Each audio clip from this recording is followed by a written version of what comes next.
In this video, I will quickly show you how to chat on Microsoft Teams to communicate with your team. First, open Microsoft Teams on your computer or mobile device and sign into your account.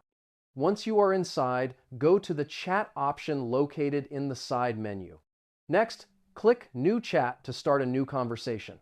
Enter the name or email of the person you want to message.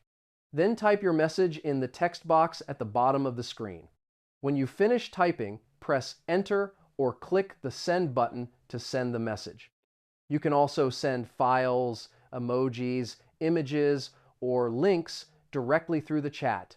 If needed, you can create group chats by adding multiple people to the conversation. Microsoft Teams chat allows fast communication and makes teamwork easier. And that's it. Now you know how to chat on Microsoft Teams easily. Save this video so you can check it again later if needed.